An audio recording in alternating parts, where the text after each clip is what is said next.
En bref, je vous présente tout de suite. Donc, je veux vous présenter notre collègue, notre présentatrice, Noémie Verhoef, qui est une ancienne journaliste et chroniqueuse. Vous m'en direz un Eh peu oui. plus là-dessus, Noémie.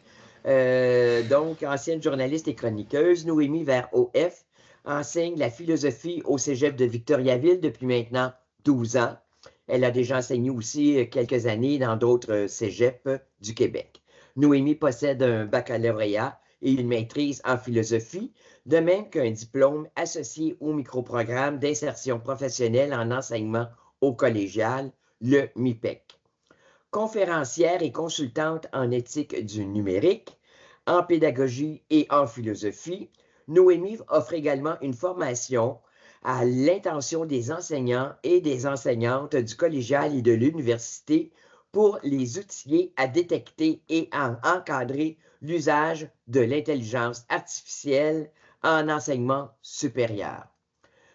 Je laisse donc la parole à notre collègue, à notre présentatrice, Noémie Verhoef, et je vous souhaite une excellente présentation à tous et à toutes. À vous la parole, Noémie. Ben, merci beaucoup, Madame Pellerin. Merci beaucoup pour la confiance et pour cette opportunité. Je dois avouer que je suis assez fébrile de présenter ce webinaire.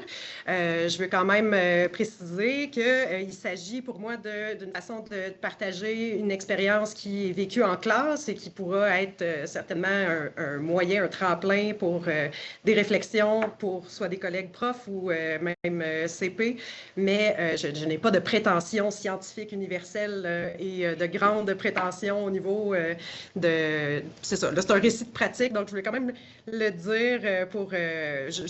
dans le fond, présenter la démarche. Donc, ce que je vais vous présenter aujourd'hui, c'est l'évolution de ma réflexion pédagogique au regard de l'intelligence artificielle et son impact en évaluation, mais aussi au niveau de l'enseignement et de l'apprentissage. Donc, comment j'ai décidé de préparer ce webinaire, c'était avec Prési Vidéo. Donc, ce que vous voyez, c'est des informations qui vont apparaître à l'écran pour appuyer ce que je vais vous parler, ce dont je vais vous parler.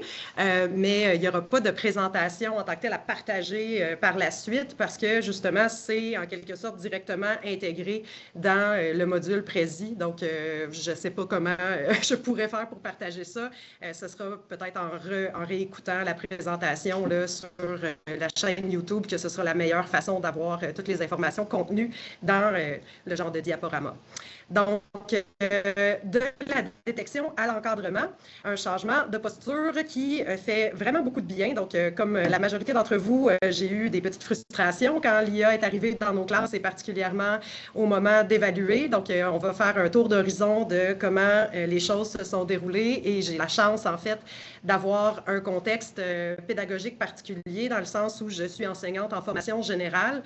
Alors, de manière peut-être spéciale, ou en tout cas, ce n'est pas tous les collègues, je sais, qui ont cette chance-là, mais j'ai quand même plusieurs cours, finalement, qui reviennent de session en session, ce qui fait en sorte que, ben, en assez peu de temps, bien, je peux changer la séquence de cours ou améliorer des choses de fil en aiguille, puisque, bien, vous voyez, là, c'est le parcours de 3 sessions en philosophie et rationalité qu'on va regarder ensemble. Et je à l'occasion d'avoir un échantillonnage plutôt grand d'élèves dans un même cours, premièrement, et aussi d'enseigner plusieurs fois le même cours. Donc, voilà pour aussi le contexte. Le plan de présentation, ce sera que je vous présenterai en fait les principes qui ont guidé ma réflexion. Ensuite, quelques détails concernant le contexte de réalisation de ces évaluations-là et ces réflexions pédagogiques-là. Les 3 différentes itérations que j'ai pu avoir d'une évaluation en particulier qui est dans le cours philosophie et rationalité et les constats qui se sont dégagés de ces 3 itérations-là. Ensuite, bien, je présenterai quelques conclusions qui me semblent être assez universalisables, peu importe votre contexte d'enseignement. Je pense qu'il y a quand même un certain nombre de choses qui, au bout de 2 ans maintenant, 2 ans, un petit peu plus que 2 ans, à côtoyer l'intelligence artificielle dans l'enseignement supérieur et en lisant toutes sortes de recherches puis de récits de pratique ailleurs aussi, on peut avoir un certain nombre d'idées pour nous aider à mieux planifier nos cours. Parce que comme ça va être assez évident, assez rapidement, c'est la planification en amont qui est vraiment la meilleure solution, à mon avis, pour aller changer finalement les impacts négatifs que peut avoir l'intelligence artificielle dans nos cours. Alors, voilà. Le premier principe que j'ai adopté, c'est que, premièrement, la disponibilité de nouvelles technologies, ça n'implique pas son utilité pédagogique. Donc, je suis une techno-enthousiaste dans la mesure où j'aime bien découvrir toutes les nouvelles possibilités technologiques. Je vous dirais que dès le début de mon enseignement, j'ai rapidement été vers des plateformes d'enseignement numérique. J'ai beaucoup ces choses-là. À l'usage de la pédagogie, de la technologie en pédagogie. Mais par contre, l'intelligence artificielle, bien que j'ai été très enthousiaste de la découvrir dans les premiers temps, j'arrive à un constat peut-être un petit peu plus mitigé ou en tout cas nuancé quant à son utilité dans mon contexte d'enseignement. Donc, évidemment, tout ce que je vais dire, c'est en lien avec le fait que je suis enseignante en philosophie et que les tâches intellectuelles qui sont à développer, les compétences à développer sont des compétences quand même assez de littératie, assez fondamentale. Donc, je pense que dans mon contexte en particulier, l'intelligence artificielle, comme on va le voir, peut arriver à certains résultats contre-productifs. Donc, on va explorer ça ensemble. L'autre chose qu'on sait aussi, c'est que la technopédagogie, en général, tout comme n'importe quelle stratégie, si on n'a pas une intention pédagogique claire ou si on veut juste rendre numérique des choses qu'on pourrait faire de façon analogique, ça n'apporte pas grand-chose de plus-value. C'est ce que la recherche en technopédagogie nous dit depuis déjà quelques années. Donc, les appareils numériques en classe utilisés à des fins personnelles ou pédagogiques peuvent au mieux n'apportent aucun bénéfice à l'apprentissage et au pire entraînent un effet négatif. C'est le rapport de l'INSPQ de 2024 qui tirait cette conclusion-là. Donc, j'ai quand même ça en arrière de la tête quand je fais des modifications à ma séquence pédagogique ou que je fais mes choix didactiques. Je ne veux pas non plus utiliser de la pédagogie juste pour le plaisir de l'utiliser. Ensuite, deuxième principe, ça c'est peut-être un petit peu plus personnel, mais tout problème pédagogique devrait être réglé par une solution pédagogique. Donc, je ne pense pas en fait qu'on peut régler un problème qui soit technologique comme l'intelligence artificielle par des logiciels de détection ou de surveillance, comme on peut l'avoir vu d'ailleurs dans la récente actualité. Si vous avez vu passer la nouvelle application qui justement se targue de pouvoir faire tricher n'importe quel étudiant, on est un peu devant le serpent qui se mord la queue. C'est l'éternel retour du même. Finalement, on va développer des logiciels qui permettent de détecter l'indétectable, puis après ça, on va se retrouver dans une situation où ça va être les tricheurs qui vont avoir une longueur d'avance et après ça, on va les rattraper et ainsi de suite. Donc, pour un peu couper court à ce cercle vicieux-là, je pense que c'est bien d'avoir une réflexion peut-être pédagogique qui revient sur les bases de qu'est-ce que c'est que l'éducation efficace, qu'est-ce que l'enseignement efficace, puis comment est-ce qu'on peut continuer à faire usage de ces stratégies-là dans un contexte même où l'IA est accessible. Ensuite, le principe 3, c'en est un qui est bien personnel, mais je pense qu'il s'applique à tout le monde qui est ici. Si vous êtes en train de manger votre sandwich en regardant un webinaire de l'AQPC, c'est parce que vous aimez votre travail et parce que vous trouvez qu'il y a un sens. Vous avez probablement justement ce désir-là de partager votre expertise puis que l'enseignement, ça a une place importante pour vous dans vos valeurs. Donc, pour moi aussi, mon enseignement doit refléter mes valeurs et avoir un sens personnel. Donc, c'était important de rétablir l'intégrité intellectuelle puis justement cette impression de faire avancer les capacités critiques des élèves, pas juste de leur faire passer finalement de la matière puis de leur faire apprendre des choses, mais c'est ça. Donc, c'est bien de faire apprendre des choses, évidemment, mais on veut quand même avoir des compétences d'esprit critique qui sont fondamentales et qui, personnellement, me motivent beaucoup à faire ce que je fais. Donc, voilà. Puis la petite citation attribuée à Confucius, donc choisis un travail que tu aimes et tu ne travailleras pas un seul jour de ta vie. Je pourrais vous dire que quand j'ai reçu pour la première fois mes copies bourrées de plagiat de ChatGPT, je me demandais un peu qu'est-ce que je faisais encore devant une classe à mettre autant d'énergie si j'étais pour recevoir du plagiat. Donc c'est un peu pour rétablir le sens de ma carrière aussi que j'ai effectué ces réflexions-là puis ces changements-là.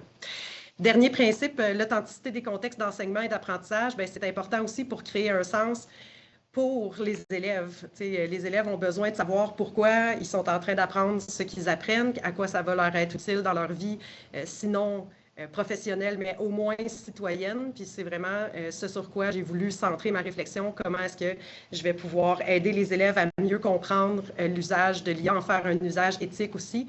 Puis je me suis dit que former à la liberté, le fait de donner accès à toutes sortes d'outils, mais de donner des balises claires, puis des attentes claires, c'est de former à la liberté, en fait, et c'est de former aussi à la responsabilité, parce que qui dit liberté, justement, dit responsabilité, on assume nos choix. Et je vous dirais que cet aspect-là est probablement l'aspect le plus efficace de la réflexion puis des stratégies que j'ai développées avec le temps, c'est de faire réaliser aux élèves qui sont au centre, justement, de leur apprentissage. Et encore une fois, c'est pas quelque chose de nouveau en pédagogie. Je suis sûre que je ne fais pas de révélation à personne en disant ça, mais c'est important de le ramener au centre de nos préoccupations et surtout de l'expliquer aux élèves. Alors, quel était le contexte dans lequel j'ai développé cette réflexion-là? C'est pour l'évaluation de mi-session. Donc, c'est une évaluation qui est une demi-dissertation qui vaut pour 20 Ça arrive vers la semaine 7 et c'est à produire individuellement. Les particularités de cette évaluation-là, c'est que les élèves sont amenés à développer leurs propres questions philosophiques, soit sur un sujet qui les intéresse déjà en lien avec leur domaine d'études, en lien avec une passion extrascolaire qu'ils ont ou simplement un intérêt intellectuel qu'ils veulent explorer. Donc, pour chacun de mes élèves, il va avoir, en fait, excusez-moi, j'ai comme vu le message et là, j'ai été comme un petit peu déconcentrée. Je vais juste mettre ça comme ça. Parfait. Donc, voilà. Donc, ce que je disais, c'est que chaque élève est amené à développer sa propre question philosophique. Puis, l'objectif derrière ça, c'est bien sûr de permettre aux gens de faire un choix et d'assumer, en fait, ce choix-là tout au long de la session pour aller creuser des enjeux philosophiques. On sait que c'est long, c'est fastidieux faire de la recherche documentaire. D'ailleurs, dans le cours Philosophie et rationalité au Cégep de Victoriaville, il y a une exigence dans le plan cadre du département quant à le fait d'aller avec les étudiants, les étudiantes faire une recherche documentaire et leur montrer comment utiliser les ressources de la bibliothèque, autant les ressources physiques que les ressources électronique. Donc, c'est un passage obligé. Puis, on sait que de plus en plus, au secondaire, même dans les écoles qui se targuaient d'aller plus loin en termes de recherche documentaire et de méthodologie, on évacue de plus en plus cette notion-là au fil du temps. Puis, la pandémie a joué un rôle quand même important. Là. Je pense qu'il y a eu quand même un avant et un après avec les capacités des élèves à utiliser les suites, par exemple, la suite Office, les documents Word, faire des notes de bas de page, faire des médiographies, faire des recherches, savoir trier les sources et tout ça. Donc, étant donné que je constatais une diminution aussi de l'autonomie en termes de capacité d'aller chercher de l'information, j'ai rapidement mis plus d'accent sur l'encadrement de la recherche puis le tri de l'information. Donc, cette évaluation-là, depuis les 10 dernières années, ça a toujours été une évaluation que les gens allaient développer leurs propres questions philosophiques. Donc, ça, c'est quelque chose qui n'a pas changé. C'était dans une perspective d'inclusion aussi, pour donner plus de liberté et favoriser la motivation des élèves. C'était une évaluation qui essentiellement fonctionnait très, très bien avant l'arrivée de l'intelligence artificielle. Donc, juste pour vous faire une petite présentation, la première fois que j'ai corrigé, j'ai reçu ma pile de correction avec 120 différents sujets. J'étais super excitée d'en apprendre davantage sur toutes les belles choses que les étudiants, les étudiantes avaient découvert au fil de leur recherche. Mais lorsque je suis revenue en philo 101, parce que j'avais pris une pause de 5 ans pendant ces 10 années-là, où j'avais des libérations syndicales, des choses comme ça, quand je suis revenue après la pandémie, puis j'ai voulu faire la même chose, donc de demander à mes élèves de produire leurs propres questions puis recherche documentaire, je me suis rendu compte que ça ne fonctionnait pas. Donc, j'ai reçu une pile de documents qui étaient essentiellement, oui, des questions différentes, mais je me suis rapidement rendu compte qu'il y avait beaucoup d'usage de l'intelligence artificielle, puis que ce n'était pas un usage qui était légitime ou permis. Donc, j'ai été découragée complètement. Ça a fait en sorte que je me suis dit, il va falloir que je change tout, il va falloir que je revienne papier-crayon, ça n'a aucun sens. Comment est-ce que je vais faire pour m'assurer que les élèves profitent réellement puis développent ces compétences de recherche-là? J'étais vraiment découragée. Alors, au bout de 10 ans de franc succès, ben, ChatGPT a officiellement tué, ChatGPT a assassiné mon évaluation. Mais après avoir subi ce découragement initial-là, je me suis dit, bon, je me suis retroussé les manches un petit peu, puis je me suis dit, ben, il y a moyen d'aller changer certaines choses pour que le contexte de réalisation soit différent et tienne compte des outils d'intelligence artificielle. Alors, comme j'expliquais, il y a eu plusieurs itérations dans les dernières sessions de ce même travail-là. Alors, j'ai compilé quelques données en fonction du nombre d'élèves, puis le taux de réussite, puis ce genre de choses-là, en fonction des différents changements que j'ai pu faire au fil des sessions. Alors, la première itération, celle qui m'a complètement découragée, puis que j'ai voulu tout garrocher mes feuilles dans les airs, ben, c'était une réalisation qui était principalement autonome. J'avais du temps en classe qui était dédié justement à la recherche documentaire. Donc, je faisais exactement comme je faisais avant la pandémie, c'est-à-dire que pendant 4 heures, il y avait un bloc, une semaine de cours qui se déroulait à la bibliothèque. Il y avait une formation par notre bibliothécaire qui est merveilleux, qui donne une excellente formation ici. Donc, il faisait sa formation et puis après ça, les élèves partaient dans leur recherche documentaire. Puis, à toutes les semaines, je leur disais, bon, ben là, vous devriez être rendu à tel endroit dans votre mise. Après ça, bon, ben, d'une semaine à l'autre, je leur donnais en quelque sorte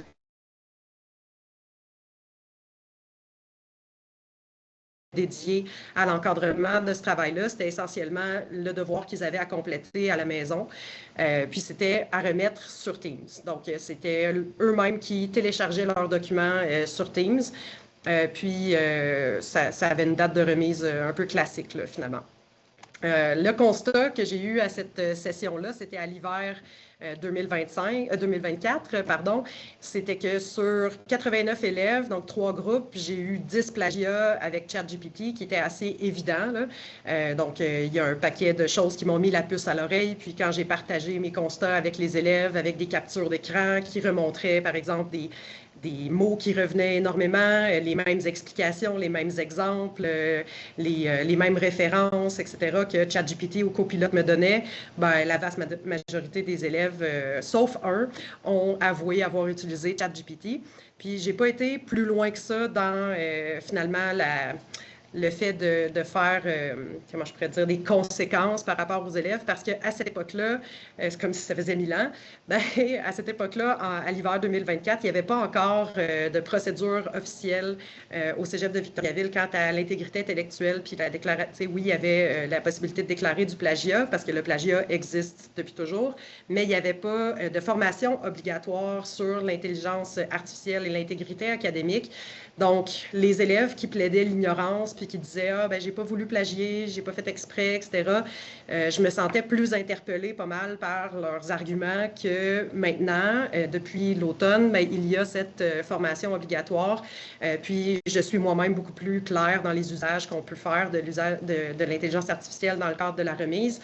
Donc, je me sens beaucoup plus à l'aise d'appliquer les sanctions en l'instance. Mais là, les conséquences pour les élèves, la première fois, ben, c'est que j'ai retenu les notes pendant 24 heures. Après avoir corrigé l'ensemble de mes groupes, je leur ai envoyé un MIO et j'ai dit, ben, je constate qu'il y a 10 personnes sur les différents groupes qui ont utilisé l'intelligence artificielle. Je vous donne 24 heures pour vous dénoncer, puis me revenir, etc. Donc, il y a eu des gens qui se sont auto-dénoncés. Il y en a d'autres qui ont attendu que je leur tende une perche puis de voir leur zéro avant de faire quelque chose. Mais essentiellement, ça a été réglé un peu à l'extérieur des balises actuelles des conséquences pour le plagiat là, prévues à la politique institutionnelle, justement parce que il n'y avait pas cette formation sur l'intégrité intellectuelle disponible pour les élèves. Donc, puis c'était tout en collaboration avec la direction adjointe des études. La direction des études était au courant aussi. Donc, c'est quand même important de noter. Pour moi, par exemple, les conséquences étaient quand même assez importantes parce que j'ai perdu un temps fou à essayer justement de trouver des exemples de champs lexicaux, d'aller essayer plusieurs types d'intelligence artificielle. Je sais que je vous apprends rien en disant que c'est quand même difficile de montrer qu'un texte a été généré par intelligence artificielle artificielle, même si ici, au Cégep de Victoriaville, on a fait, l'institution a fait le choix de ne pas aller vers des logiciels de détection, chose que je suis tout à fait en accord parce que ces logiciels-là sont imparfaits et ne nous permettent même pas de finalement se fier à 100% sur leur jugement. Donc, pour cette raison-là, ben, j'ai perdu beaucoup de temps. C'était très frustrant. J'ai dû négocier avec des élèves. Il y a eu des larmes, etc. J'ai dû consulter plein d'instances, dont mon département, les directions adjointes, etc. Donc, c'était très énergivore, finalement, cette première occurrence. Alors, pendant l'été, je me suis plongée dans différentes lectures. J'ai consulté des récits de pratique, j'ai discuté avec des amis et des collègues pédagogues, puis j'ai repensé à la façon dont cette évaluation-là pourrait garder les avantages motivationnels de développer sa propre question philosophique. Je trouvais ça quand même important de conserver cet aspect-là pour la motivation des élèves, mais d'encadrer finalement les impacts que pouvait avoir l'usage de l'intelligence artificielle dans le cadre d'un travail qui est essentiellement un travail de recherche classique. Fait que c'est sûr que c'est exactement là où l'intelligence artificielle excelle, c'est dans la production de texte, puis dans l'argumentaire et ce genre de choses-là. Donc, à l'occurrence numéro 2, j'ai décidé de faire aussi un document sur Teams, mais à la différence de la première fois, j'ai moi-même lié un document Word, chose qui change en fait les informations qu'on peut colliger à part le document Word, par le suivi des modifications du document. Donc essentiellement, j'étais dans l'environnement Teams, puis j'ai moi-même créé un document blanc dans lequel il n'y avait absolument rien, mais dans lequel j'ai verrouillé le suivi des modifications. Donc, il y avait un mot de passe et ce mot de passe-là était connu seulement par moi. Donc, tous les élèves, dès qu'ils se connectaient à leur compte Teams, devaient rédiger, puis c'était très clair dans les consignes que c'était obligatoire d'utiliser le document Word que j'avais déposé moi-même sur Teams et je leur ai expliqué pourquoi. Donc, parce que je veux savoir qui se connecte sur ton document. Est-ce qu'il y a des blocs de texte qui apparaissent à 23h54 la veille de la remise, puis que c'est des blocs de texte qui n'ont aucune faute? Est-ce que tu t'es connecté plusieurs fois dans les dernières semaines parce que, bon, tu reçois les consignes un mois à l'avance, donc tu peux faire ta dissertation progressivement, comme je suggère toujours de le faire. Il y a toujours des échéanciers et des choses ça. Donc, je disais à mes élèves, ben, la raison pour laquelle vous devez travailler sur ce document Word, c'est que je veux savoir quel est l'usage que vous en faites et je vais pouvoir savoir s'il y a un usage suspicieux qui en a été fait. L'autre chose que j'ai modifiée aussi à cette deuxième itération, c'est qu'au lieu de 4 heures de cours à la bibliothèque, j'ai dédié 6 heures de cours, puis je ne me suis pas déplacée directement à la bibliothèque. J'ai plutôt utilisé 3 périodes de 2 heures dans mes plages horaires, dans ma classe sèche habituelle, pour enseigner explicitement par le biais soit de capsules ou de démonstrations en classe, comment faire les notes de bas de page, comment faire la médiagraphie. Pourquoi c'est important, les notes de bas de page, puis qu'on ne peut pas juste remettre une médiagraphie, parce que sinon, ça tiendrait pour acquis que je suis capable d'aller lire toutes les choses que tu as lues, puis savoir exactement quelle information tu as pris dans quelle source. C'est pas raisonnable. Expliquer aussi les différents types de plagiat. Donc, c'est quoi la différence entre la triche et le plagiat, par exemple? C'est quoi la différence en fonction aussi des différents exemples qui existent dans notre politique institutionnelle d'évaluation des apprentissages, qui a une liste non exhaustive d'exemples de plagiat ou de tricherie, finalement. Donc, c'est quand même des choses que j'ai ajoutées finalement à mon enseignement pour sensibiliser les élèves, mais aussi avec l'objectif assez conscient et assez avoué de leur montrer que je savais où je m'en allais, dans le fond, avec ces outils-là, puis que, ben, il était peut-être mieux de suivre les consignes et d'utiliser le matériel auquel ils ont droit dans le cours plutôt que de s'essayer avec l'intelligence artificielle.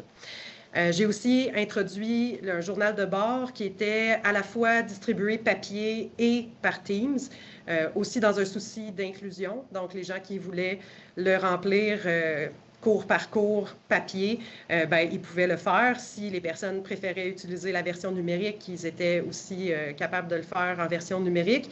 Mais ce n'était pas un journal de bord que j'exigeais ou que je regardais régulièrement.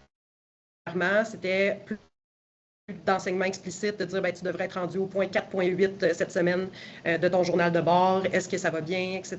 Donc, des suivis plutôt informels avec le journal de bord hybride.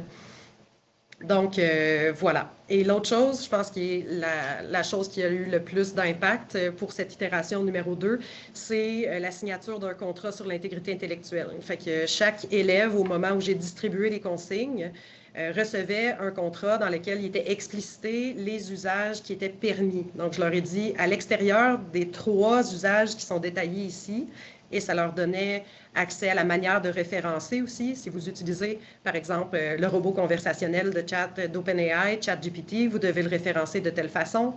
Si vous utilisez plutôt NotebookLM, par exemple, pour colliger des sources, pour faire des résumés d'un article scientifique, voici de laquelle façon ça devrait se retrouver dans vos notes de votre page, voici de quelle manière ça devrait se retrouver dans votre médiagraphie.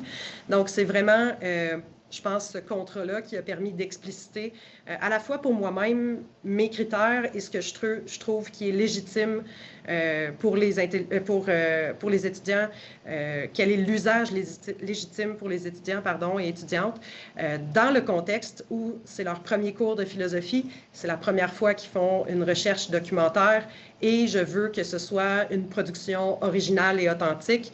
Donc, oui, un support d'intelligence artificielle pour aller chercher des choses très pointues, comme par exemple un résumé d'article scientifique, mais non à l'intelligence artificielle pour formuler les arguments, aller trouver les preuves. Je veux quand même qu'il y ait une diversité des sources. Vous devez savoir comment aller chercher ces informations-là par vous-même et les colliger de manière à ce que le processus intellectuel de l'argumentation soit quand même authentique. Donc, aucune production de texte argumentatif par ChatGPT. Et ce que j'ai spécifié aussi à mes élèves à ce moment-là, c'est, vous voyez que j'ai 6 heures de cours avec un journal de bord très détaillé. Nous allons faire cette étape-là, cette étape-là, cette étape-là, ensemble en classe. Et à l'extérieur des heures de cours, vous ne devriez pas utiliser l'intelligence artificielle. Donc ça, c'était quelque chose de très clair. Si vous êtes en train d'utiliser l'IA chez vous, en train de faire votre travail, bien, sachez que c'est interdit. Donc, c'était vraiment encadré en classe, puis avec des exemples que je faisais au tableau. Donc, tout autre usage n'était pas permis. Le constat de cette deuxième itération-là, sur 55 élèves cette fois-ci, parce que j'avais juste 2 groupes de philosophie et rationalité, j'ai eu 2 plagiats, donc 7%, peut-être un échantillon moins représentatif, mais 7% au total. Pour les élèves, comme il y avait eu le contrat d'intelligence, le contrat d'intégrité, il y avait eu la formation obligatoire sur l'intégrité intellectuelle, on avait 2 heures de plus de cours aussi où j'ai été extrêmement explicite sur mes exigences et la motivation en arrière, ma réflexion pédagogique en arrière. Donc, il n'y avait pas de possibilité de reprise. Le résultat est qu'un des 2 élèves a abandonné le cours après avoir reçu sa note de 0 et une élève a plagié à nouveau sur le travail suivant. Donc, elle a non seulement eu 0 pour ce travail-là, mais aussi pour l'ensemble du cours. Donc, parce que c'est ce qui est prévu à la politique institutionnelle au Cégep de Victoriaville. De mon côté, les conséquences, ou en tout cas positives que j'ai pu voir, c'était que ça a pris seulement 2 rencontres. Donc, ça a été beaucoup moins énergivore et chronophage que la première fois. Donc, le fait d'avoir des documents en amont, ça m'a vraiment sauvé énormément de temps. Il n'y a eu aucune dénonciation dans le sens où la nouvelle façon de dénoncer les cas de plagiat, malheureusement, j'ai complètement oublié, erreur humaine. Donc, qui ne fait rien ne fait aucune erreur, j'imagine, mais j'ai complètement oublié de dénoncer mes 2 élèves par rapport à la politique institutionnelle. Donc, ils ont eu leur 0 dans mon cours, mais malheureusement, comme j'ai oublié de le dénoncer à l'institution, ben, j'ai su par après que cette session-ci, il y avait une de ces élèves-là qui avait de nouveau remis du plagiat et malheureusement, ben, pour sa prof actuelle, ben, elle ne peut pas se baser sur une dénonciation que moi, je n'ai pas faite. Donc, voilà. Donc, c'est dommage. J'aurais dû y penser. Malheureusement, ça m'est complètement sorti de l'idée.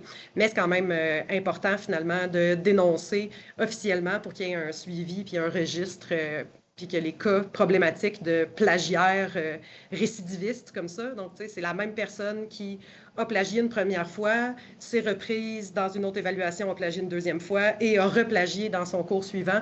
Donc, je pense que c'est plus un enjeu de santé mentale ou quelque chose comme ça, ou je ne sais trop comment l'expliquer, mais tu sais, clairement, c'est un enjeu qui est propre à l'élève de ce côté-là.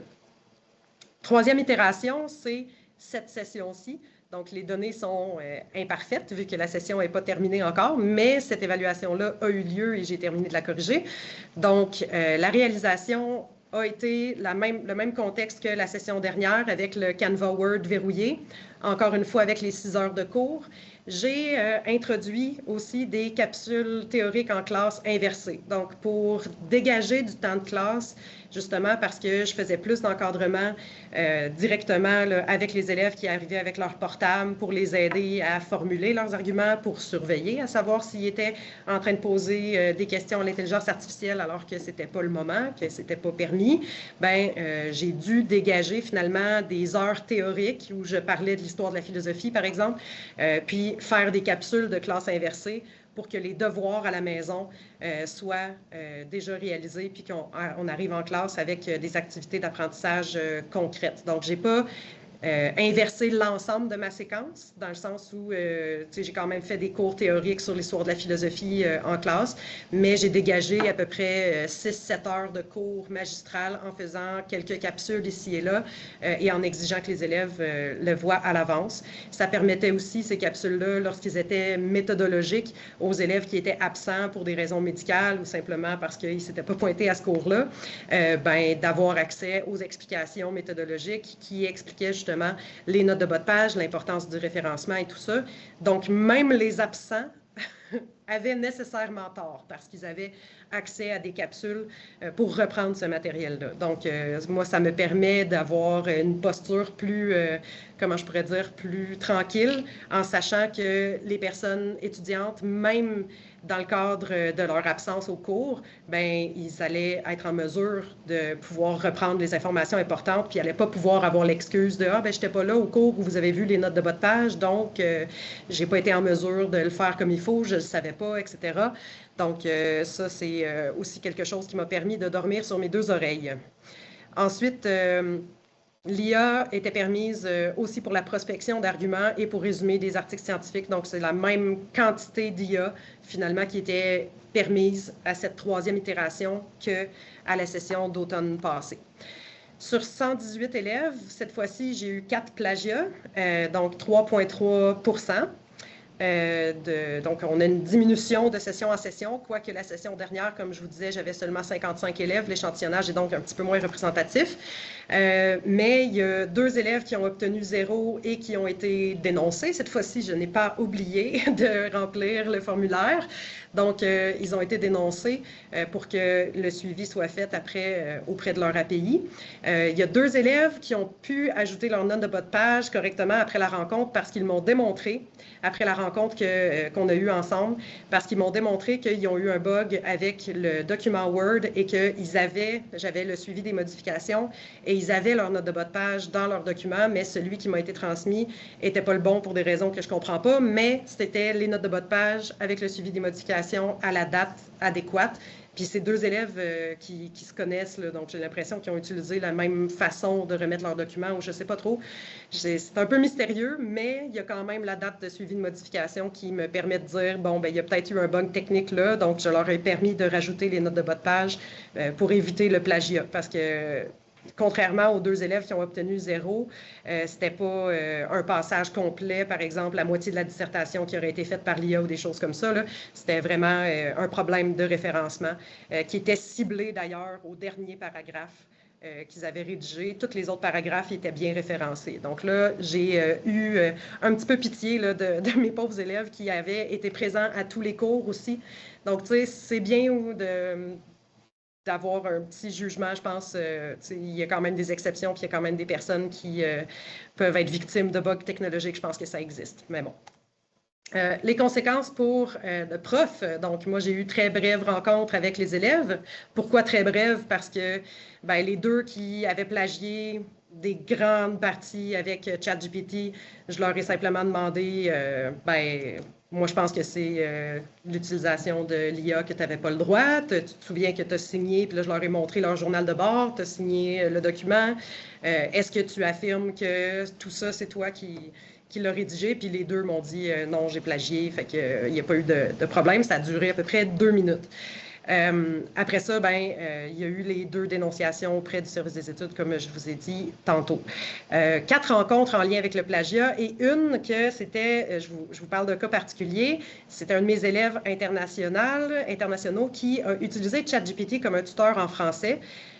Donc, il me dit, j'ai tout rédigé moi-même, mais je fais beaucoup, beaucoup de fautes, puis j'ai essayé d'aller au Sundance en français, mais ça ne donnait pas avec mon horaire, puis tout ça. Fait qu'il me montre son document et je regarde dans, effectivement, le suivi des modifications et on pouvait voir toutes les multiples modifications ainsi que les choses qu'ils avaient modifiées. Donc, je pouvais constater que le contenu était préalable, mais qu'effectivement, il n'y avait plus aucune faute de français quand il a remis son travail au propre. Donc, pour moi, comme c'était vraiment du travail en lien avec l'orthographe, la syntaxe, la grammaire, je considérais que tant mieux dans un cours de philosophie si on peut avoir accès à de l'aide pour mieux exprimer sa pensée, mais c'était vraiment un travail et une réflexion qui était originale à l'élève. Les travaux non remis, mettons qu'on regarde dans les 3 différentes itérations. À l'hiver 2024, en plus de mes 10 plagiaires, j'avais 10 personnes sur 89 qui n'avaient pas remis leurs travaux. Donc ça, je ne sais pas à quel point c'est un phénomène qui est bien répandu dans le réseau collégial. Je serais curieuse de vous entendre à ce sujet-là. Mais moi, j'ai quand même régulièrement des élèves qui viennent en classe pendant toute la session et qui ne remettent aucune évaluation. Donc peut-être parce qu'ils sont là pour socialiser avec peut-être sont obligés d'être là par leurs parents, je ne sais trop, mais visiblement, ils n'ont aucune illusion. Ils savent qu'ils vont échouer le cours parce qu'ils ne remettent rien, mais ils sont là en classe. Donc, c'était le cas à l'hiver. J'ai eu 10 personnes qui n'ont rien remis. À l'automne 2024, j'en ai eu 3 et à l'hiver 2025, j'en ai eu 5. Donc, pour les non-remises, il y a aussi une diminution. Fait que j'ai l'impression que le fait d'encadrer activement en classe, puis d'être présente, d'obliger en fait que les gens rédigent en classe, ça rend peut-être le travail un petit peu moins comme une montagne. Puis on sait que les élèves sont quand même procrastinateurs, procrastinatrices. Les fonctions exécutives, c'est plus ou moins développé. Rendu à 17, 18, 19 ans, ça se développe jusqu'à l'âge de 25 ans. Donc, le fait d'encadrer de façon plus stricte puis de les forcer à se mettre en action en classe à des moments précis, je pense que ça a eu une incidence sur le nombre de non-remises. Mais c'est vraiment une hypothèse qui n'est pas validée scientifiquement, mais c'est mon impression, en tout cas, pour l'instant. Mon taux de réussite... Donc, à l'hiver 2024, 79 %, à l'automne 2025, 78 % et projection pour l'hiver 2025. J'ai par exemple pris pour acquis que les gens qui sont à 57, 58 %, ils ont encore, je pense, 50 % de leur note qui n'est pas rentrée. Donc, ils pourraient très bien passer, mais bon, on ne sait pas, là, mais projection, peut-être qu'il y aura une petite augmentation de taux de réussite à l'hiver 2025. Au niveau des moyennes, tout est au beau fixe. Donc, j'ai des moyennes de 75 %. Je ne sais pas, je n'avais jamais remarqué ça, en fait. J'ai remarqué que de façon générale, ce travail-là, des moyennes de 75 %. L'écart type, j'aurais pu le regarder, ça aurait été intéressant aussi. Mais généralement, c'est une évaluation qui est très bien réussie ou qui a posé de gros problèmes. Donc, je pense que j'ai quand même un écart type assez grand, puisque comme le journal de bord est très explicite, puis que c'est très détaillé, les étapes, je pense que les personnes qui sont capables de suivre une recette sont capables d'avoir une excellente note à ce travail-là, et d'autres personnes moins organisées ou qui ont moins tendance à regarder la documentation du cours, peut-être qu'ils ont souffert, puis que c'est quand même un premier cours de philosophie, première fois qu'ils font une recherche documentaire aussi poussée. Fait qu'il y a des enjeux là, si on a des élèves qui procrastinent et qui n'utilisent pas les ressources d'aide du cours. Mais bon, donc en général, des moyennes de 75 %, mais avec des plus que 90, puis beaucoup entre 50 et 65, mettons. C'est sûr que je vais continuer de modifier ce travail-là. La chose que je sais que je vais faire, c'est que le journal de bord, contrairement à actuellement, qui n'était pas noté, mais que je le ramassais pour avoir des preuves, en fait, que l'élève a travaillé assidûment tout au long de la période de remise, sur 4 semaines. Je le ramassais, mais je ne l'évaluais pas. Là, pour encore plus mettre de la pression, je pense, sur l'assiduité puis le travail rigoureux, je vais mettre une petite mini pondération. Ça ne changera pas l'usage qu'on en fait, mais je pense que ça va encourager ceux qui n'ont pas de motivation intrinsèque facilement allumée, mettons, à peut-être être un petit peu plus sérieux dans leur préparation en amont. Fait que je vais attribuer pour les 3 cours de 2 heures qui font mes 6 heures de cours. À la fin du cours, il va y avoir des jalons, puis ça va être échec ou réussite. Dans le fond, est-ce que tu t'es rendu, est-ce que tu as fait le travail qui était supposé de faire, puis est-ce que tu es rendu à la bonne place? As-tu travaillé sérieusement et tout ça pour 6%? Donc, voilà. Activité de prospection des arguments. Donc, là, présentement, ce que je faisais, c'est que je disais à mes élèves, bien, vous avez une question philosophique, c'est la première fois que vous faites la philo, ou vous reprenez le cours. Donc, c'est normal de ne pas avoir réponse à tous les enjeux potentiels aussi en philosophie. Donc, ce que vous pouvez faire, c'est d'aller sur l'intelligence artificielle et lui demander des arguments en faveur, des arguments contre, et partir de là pour faire votre propre problématique et votre propre réflexion. Là, je vais me désengager un petit peu plus de l'IA parce qu'au lieu de confiner l'élève derrière son écran à poser des questions à l'IA, je me suis dit que ce serait une belle occasion, vu que chacun travaille sur sa question de toute façon, de les faire parler ensemble, puis de les faire découvrir que en discutant avec tes amis, avec tes parents, avec ton entourage, ben, tu philosophes déjà pas mal plus que ce que tu penses. Puis, ben, des arguments philosophiques, c'est pas nécessairement complexe. Tu n'as pas nécessairement besoin de déléguer cette tâche-là à l'intelligence artificielle.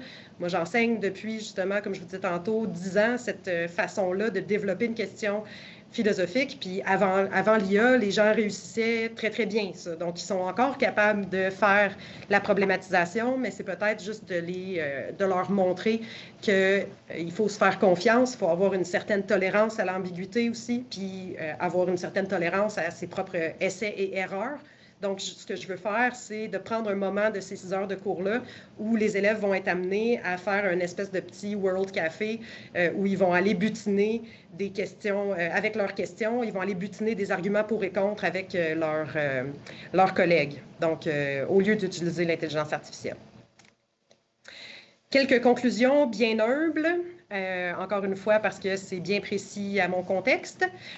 En gros, l'IA générative, c'est bien, mais l'être humain, c'est mieux. Donc, moi, j'ai commencé à enseigner parce que j'ai une passion pour la pédagogie. La philosophie, d'ailleurs, était ma grande passion à l'université, mais la pédagogie a été celle qui a pris le dessus dès que j'étais devant une classe. Puis, c'est vraiment le côté humain que je veux valoriser de plus en plus. Puis, je pense que l'intelligence artificielle peut amener certaines perspectives, certaines profondeurs dans certains usages très précis et particuliers, mais il y a beaucoup qu'on peut faire encore avec des méthodes plus traditionnelles, classiques, mettre les gens en relation, donc essayer de briser aussi l'isolement créé par les écrans. On sait aussi avec la commission spéciale sur la santé mentale des jeunes en lien avec les écrans que toutes les occasions de socialisation sont utiles pour cette génération qui, après la pandémie, a eu du mal à sortir un peu de sa carapace.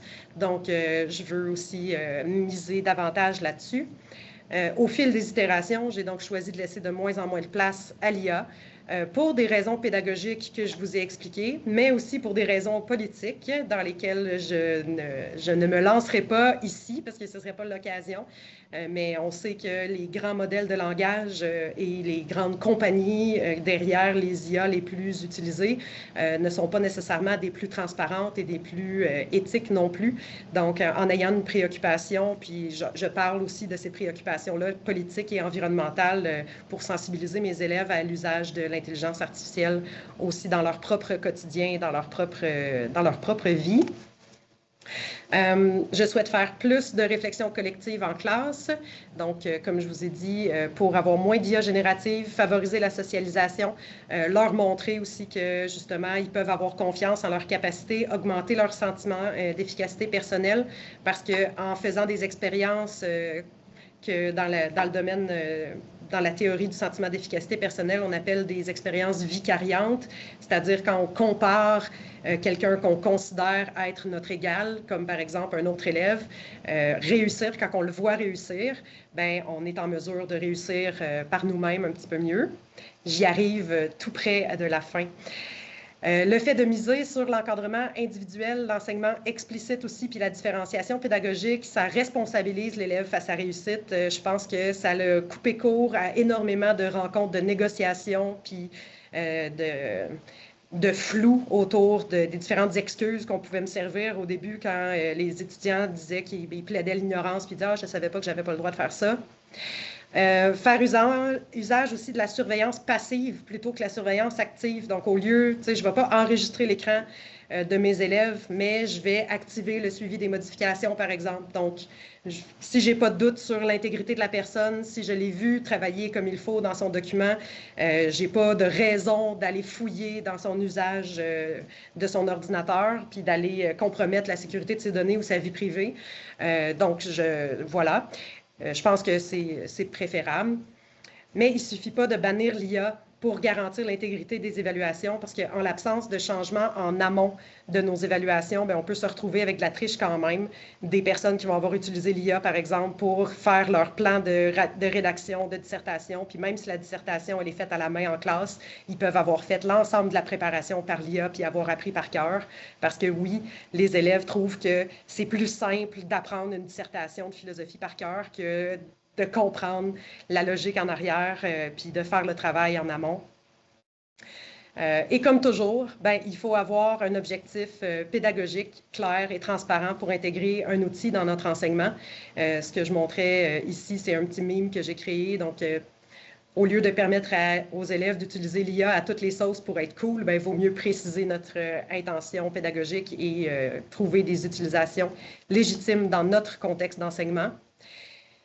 C'est important aussi de se rappeler que selon Winthrop, donc qui est une méta-étude qui a été publiée, 3000 études en éducation qui ont été publiées en 2018, 80% des usages de la technologie en éducation ne sert qu'à rendre numérique des opérations analogiques, puis ça comporte aucun avantage pédagogique scientifiquement démontré.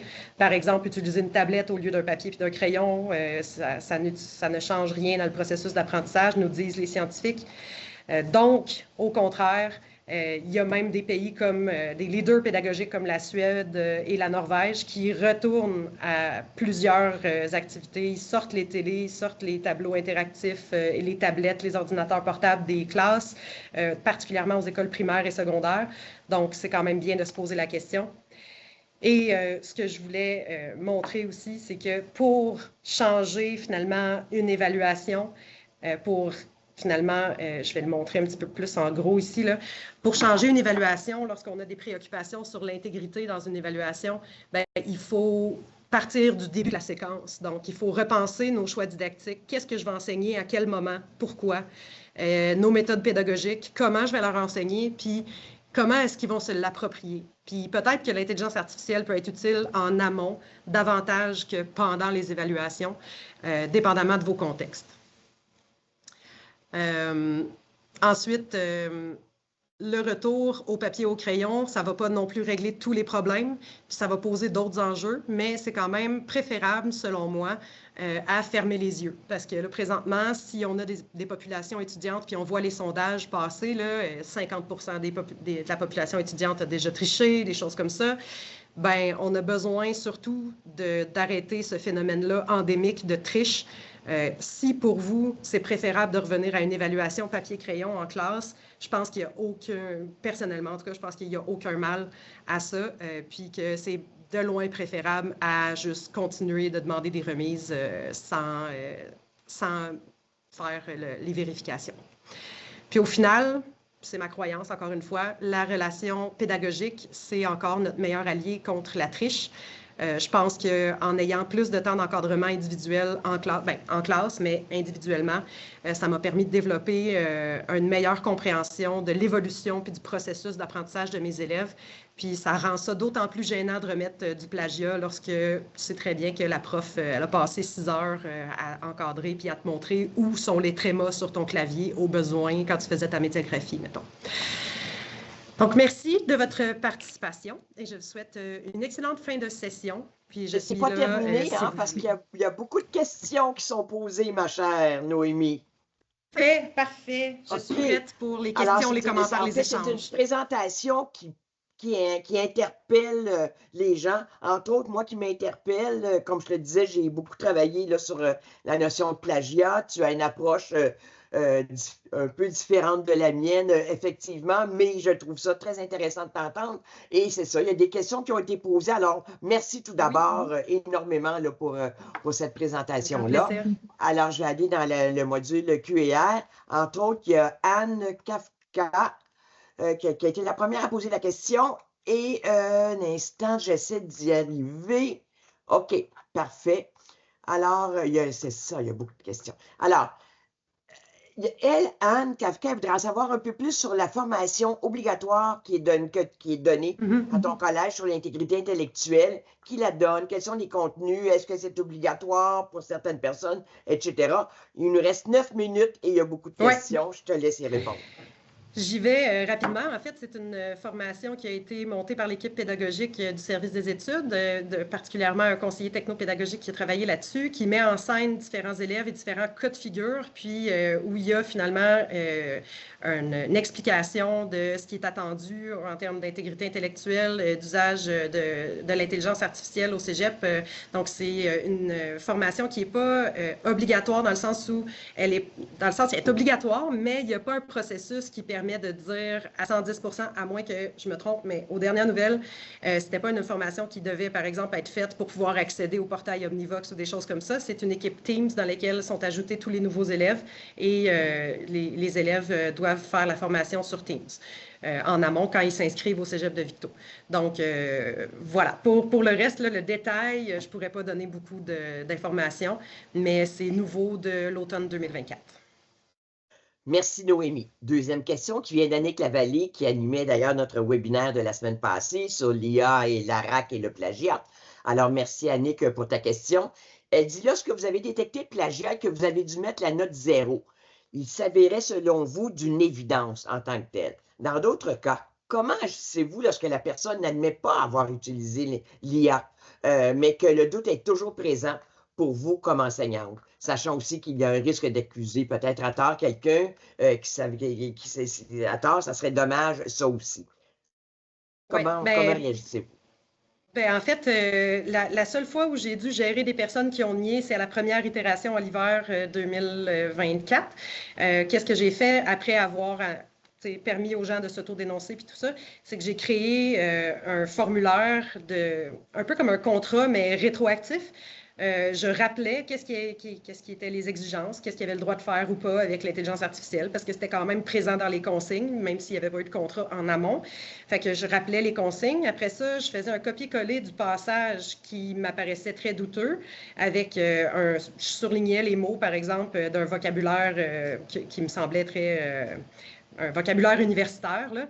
Puis je demandais aux gens, bon, ben voici ta dissertation, je te l'ai imprimée, voici le passage que tu m'as remis. J'aimerais ça que tu m'expliques dans tes mots, papier, crayon, puis que tu signes en bas comme quoi que c'est vraiment toi qui l'as fait. Puis en fait, il y a seulement une personne qui s'est prêtée à l'exercice et au final, c'était effectivement une personne que j'avais accusée à tort et qui, un peu à l'instar de mon élève de cette session-ci, qui a utilisé l'IA pour corriger son français, c'est un étudiant international que j'avais accusé à tort parce qu'il avait un suivi au centre d'aide en français et il avait révisé l'ensemble de sa remise avec son tuteur en français. C'est pourquoi, justement, il y avait vraiment une remise impeccable.